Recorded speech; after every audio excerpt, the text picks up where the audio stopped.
Hello everyone. So today I'm here with a completely new topic altogether. A new lesson will be discussed today. So as you can see on the screen, today I'm going to talk with you about the lesson 3, which is entitled as The Passing Away of Bapu. So first of all, let us know about the title, then I will briefly discuss about the author.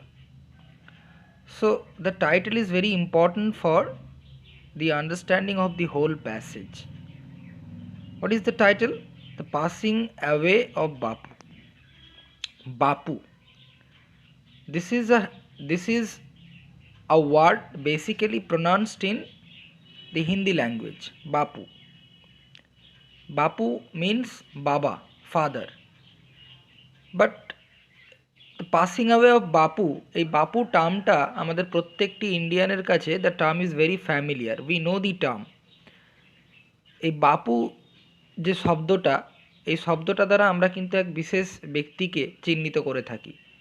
We identify a very important figure of Indian history, and I think it's needless to say that you all know the name, it is Mahatma Gandhi. So Bapu here refers to Mahatma Gandhi, Mohandas Karamchand Gandhi. So if you look at the title, the passing away, you know that this is a phrasal verb which depicts the meaning of the death of someone. তাহলে passing away মানে কি না, মারা যাওয়া of বাপু। তাহলে বাপু তার মারা যাওয়া, the death of Bapu is the sole content or the main theme of the passage. তো ব্যাপারটা হচ্ছে যে আমরা যখন টেক্সটটা পড়ব, while we shall be reading the story, our focus will be on how Bapu died or how Bapu passed away। তার থেকেও আরও বেশি ইম্পর্টেন্টলি যে জিনিসটা এখানে ফোকাস করা আছে, লেট মি টেল ইউ, যে after the death of this great man, বাপু মানুষটাকে আমাদের প্রত্যেকেরই অবশ্যই আমরা প্রত্যেকেই পরিচিত, that he was a great freedom fighter.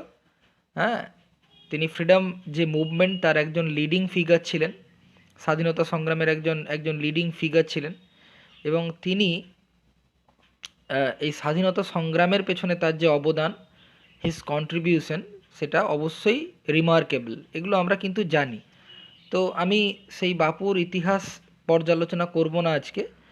I am just going to tell briefly about the title and I will discuss the passage in detail. তো যেটা বলার চেষ্টা করছিলাম, তাহলে দ্য পাসিং অ্যাওয়ে অফ বাপুতে আমরা যেমন দেখব যে হাউ বাপু ডায়েড, বাপু কিভাবে মারা গেলেন, কবে মারা গেলেন, but the actual focus or the major focus has been given on the aftermath of his death. Aftermath বলতে what happens after his death, তার মৃত্যুর পরের যে সিনারিওটা, তার মৃত্যুর পরের যে চেঞ্জেসগুলো মানুষের মানসিক দিকে, এবং ultimately how people reacted to the death of this great figure, এটা কিন্তু এই যে প্যাসেজটা তার মূল বিষয়বস্তু, যে বাপুর মৃত্যুর পর মানুষের মনোজগতে তাদের যে প্রতিক্রিয়া, যে বাপুর মৃত্যুটাকে মানুষ কতটা কি বলবো, কিভাবে গ্রহণ করেছিল, কিভাবে তারা অ্যাকসেপ্ট করেছিল, this constitute the passage of today. Now let me very briefly tell you about the author of the passage. You see, the name is Nayantara Sahgal. Nayantara Sahgal, ইনার সম্পর্কে, ইনার পার্সোনাল লাইফ নিয়ে যদি খুব সংক্ষেপে বলি, যে why he became so much interested in writing about the passing away of Bapu, কেন তিনি এতটা বাপুকে নিয়ে লিখতে ইন্টারেস্টেড হলেন। এবার প্রশ্ন হচ্ছে যে ভারতীয় হিসেবে আমরা প্রত্যেকেই ওনার সম্পর্কে লিখতে পারি বা ওনার সম্পর্কে আমাদের মতামত প্রকাশ করতে পারি, কারণ উনি আমাদের যে ফ্রিডম স্ট্রাগল, স্বাধীনতা সংগ্রাম, তার একজন খুব ইম্পর্ট্যান্ট একজন একজন লিডার বা একজন খুব ইম্পর্ট্যান্ট পার্সন ছিলেন। বাট তিনি ওই সময়কার দাদেন যে সোসাইটি, সেই সময়কার যে পলিটিক্যাল বা বলতে পারো সেই সময়কার যে একটা একটা একটা যে পলিটিক্যাল বলো বা সেই সময়কার যে চেঞ্জেস, হঠাৎ করে স্বাধীনতা পাওয়ার যে পরিস্থিতি, the time when India got the freedom or the independence, সেই সময়ে কিন্তু তিনি বিলং করতেন। অর্থাৎ তিনি সেই পরিস্থিতিটাকে খুব ক্লোজলি অবজার্ভ করেছিলেন। কিভাবে না, তিনি প্রথম কথা যদি বলি, তিনি কিন্তু বলছে নেহেরু এবং গান্ধী পরিবারের সাথে ডিরেক্টলি লিঙ্কড ছিল তার। She had a very close connection to the Gandhi and Nehru family. কিভাবে না, জওহরলাল নেহেরু তার কাকা ছিলেন। Jawaharlal Nehru was the uncle of Nayantara Sahgal এবং Indira Gandhi was her cousin. তো বুঝতেই পারছো যে জওহরলাল নেহেরু তিনি তো একদম মানে গান্ধীজির সাথে বলতে পারো যে কাঁধে কাঁধ মিলিয়ে তিনি কাজ করেছেন। তাহলে তিনি সেই পরিবারের একজন অংশ হিসাবে, as a part of the family, he was too much connected and interested about the recent Indian politics and recent Indian history. তো সেই সূত্রেই গান্ধীজি, আমরা প্রত্যেকেই জানি, Gandhiji had been an inspiration to the Indians তৎকালীন সময়ে এবং আজকেও তার আদর্শ মানুষ মেনে চলে। তো সেই মুহূর্তে থেকে তিনি একজন আর যদি প্রফেশনালি বলি, নয়নতারা সেগেল ওয়াজ আ জার্নালিস্ট এবং একজন নভেলিস্ট ছিলেন, ঔপন্যাসিক। তিনি অনেক লেখা লিখেছেন, হ্যাঁ, হি রোট মেনি নভেলস, এবং তিনি একজন জার্নালিস্টও ছিলেন। তো তাই জন্য she decided in one of his novels to depict about how people reacted on the death of Gandhiji. Actually গান্ধীজির যে মৃত্যু, সেটা তো কোনো ন্যাচারাল ডেথ ছিল না, হি ওয়াজ শট ডেড, তাকে গুলি করে হত্যা করা হয়েছিল। I hope you know the name, যে কে হত্যা করেছিল সেটা তোমরা নিশ্চয়ই জানো। তো সে বিষয়ে আমরা আর ডিটেলসে যাচ্ছি না। তো যেটা বলছিলাম যে নয়নতারা সেগেল তিনি কিন্তু তৎকালীন যে পলিটিক্যাল হিস্ট্রি বা তৎকালীন যে ফ্রিডম স্ট্রাগলের সাথে তিনি কিন্তু খুব ডিরেক্টলি লিঙ্কড ছিলেন, হ্যাঁ। অ্যান্ড দ্যাট প্রবাবলি কম্পেলড হার, এটাই তাকে বোধহয় বাধ্য করেছিল যে সেই মানে অ্যাকচুয়ালি যেটা আমি বলার চেষ্টা করছি, যে তার যে লেখাগুলো, the writings or the novels she had composed, সেই নভেলগুলোর বেশিরভাগ novel, most of the novels deal with the then social upheaval. তো তৎকালীন সমাজের যে মানে উত্থান পতন বা তৎকালীন সমাজের যে একটা চিত্র, the picture of the the the the society, তো সেই সমাজের যে একটা চিত্র, সেটা কিন্তু তার বেশিরভাগ যে নভেলে কিন্তু তিনি পোর্ট্রে করেছেন, তিনি তুলে ধরেছেন।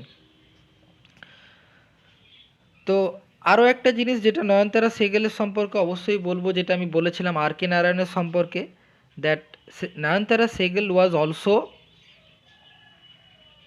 অ্যান ইন্দো অ্যাংলিয়ান রাইটার, অর্থাৎ তিনি ভারতের একজন ছিলেন, but she use to write in the English language. তো দেখো, আমরা প্রথম যে প্যারাটা রয়েছে ইন্ট্রোডাক্টরি সেকশনে, সেটা একটু পড়ে নেওয়ার চেষ্টা করি। বলছে Nayantara Sahgal is one of the first female Indian writers in English. তো প্রথম যারা স্বাধীনতার পর যে সমস্ত মহিলারা, দেখো স্বাধীনতার পূর্বে মহিলাদের সেই স্বাধীনতাটা ছিল না। The women didn't have that much freedom to go out and study. So সেই সমস্ত স্বাধীনতা আগেকার বিয়ন্ড ইন্ডিপেন্ডেন্স ছিল না ভারতবাসীর কাছে। তো আফটার ইন্ডিয়া রিসিভড ইন্ডিপেন্ডেন্স, মানুষের কাছে স্বাধীনতাটা এলো, এবং তখন আজকের সিনারিও যদি দেখো, আজকে কিন্তু whether one is a boy or girl, that doesn't matter, প্রত্যেকেই কিন্তু everyone is receiving education from the very childhood. কিন্তু আগে শিক্ষার যে ব্যাপারটা সেখান দিয়ে কিন্তু the females, the the women, they were kept aside, তাদেরকে দূরেই রাখা হতো। কেন না, বিকজ যাই হোক মানে অ্যাকচুয়ালি শিক্ষার আঙিনা থেকে কিন্তু মহিলাদেরকে অনেকটা দূরে রাখা হতো। So after India got independence, তারপর কিন্তু তার আগেও অনেকে শিক্ষা গ্রহণ করেছে, but the number was very small. But after the independence more numbers of women started receiving higher educations.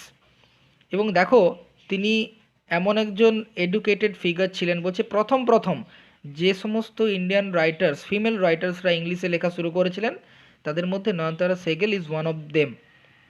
এবং তিনি রিসিভ করেছিলেন ওয়াইড রিকগনিশন, তিনি মানুষের কাছে অনেকটা বেশি ছড়িয়ে গিয়েছিল তার নাম, মানুষ তাকে রিকগনাইজ করতে পেরেছিল as a very eminent writer. হ্যাঁ, আর ফিকশন, তার যে ফিকশনগুলো, ফিকশন বলতে নভেল, হ্যাঁ, তার fiction deals with India's response to the crisis brought about by political changes.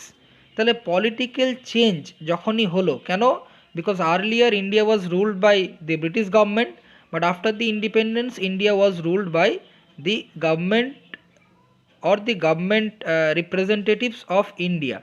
তো সেই যে পলিটিক্যাল চেঞ্জ আগে কেমন ছিল পরে কেমন হলো, সেই চেঞ্জ যে হয়েছিল, সেই চেঞ্জে ভারতীয়রা কিভাবে রেসপন্স করেছিল সেই ক্রাইসিস, দি মোমেন্ট অফ ক্রাইসিসে।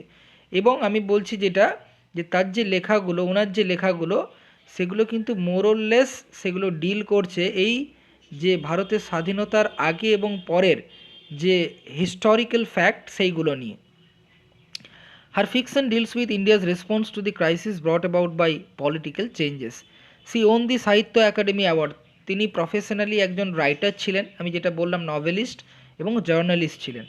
এবং তার লেখা আমি যেহেতু আগেই বলেছি, her her writings received wide recognition, তার মানে নিশ্চয়ই সি রোট সাম ওর্দি ফিকশনস অর নভেলস।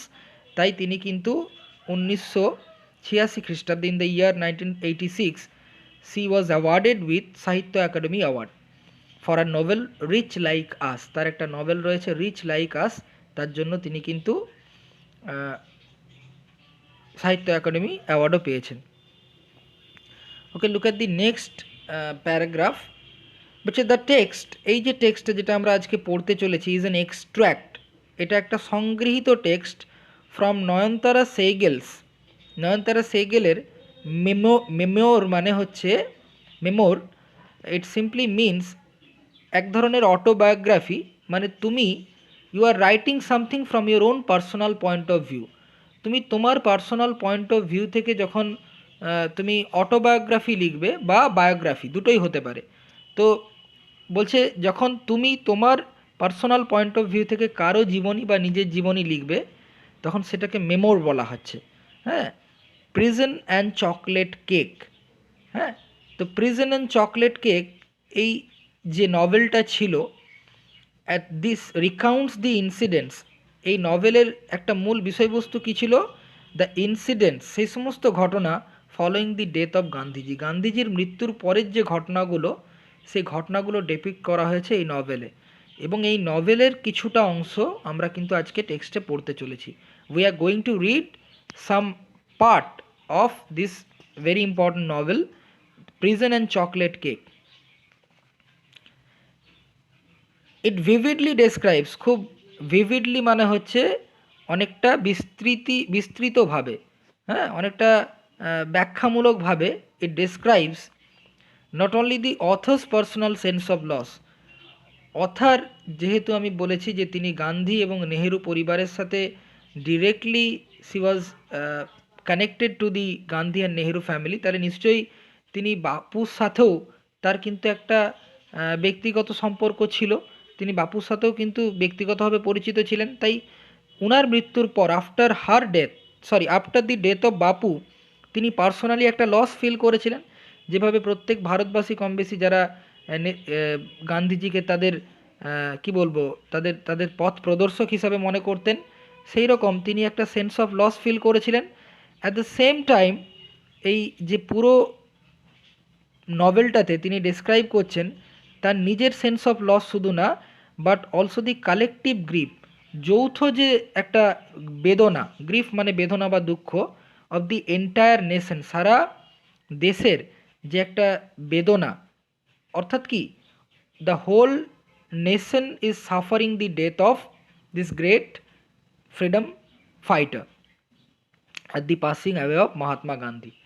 তাহলে এটা আমরা বলতে পারি দ্যাট এই যে পুরো প্যাসেজটা that Nayantara Sahgal has depicted, এখানে কিন্তু তিনি বাপুর মৃত্যুর পর ভারতবাসীর যে সেন্স অফ লস, তারা যেন কিছু একটা হারিয়ে ফেলেছে, এই সেন্সটাকে তিনি তুলে ধরার চেষ্টা করেছেন along with his personal sense of loss. তার ব্যক্তিগতভাবে তিনি নিজে কতটা সেন্স অফ লস ফিল করছেন।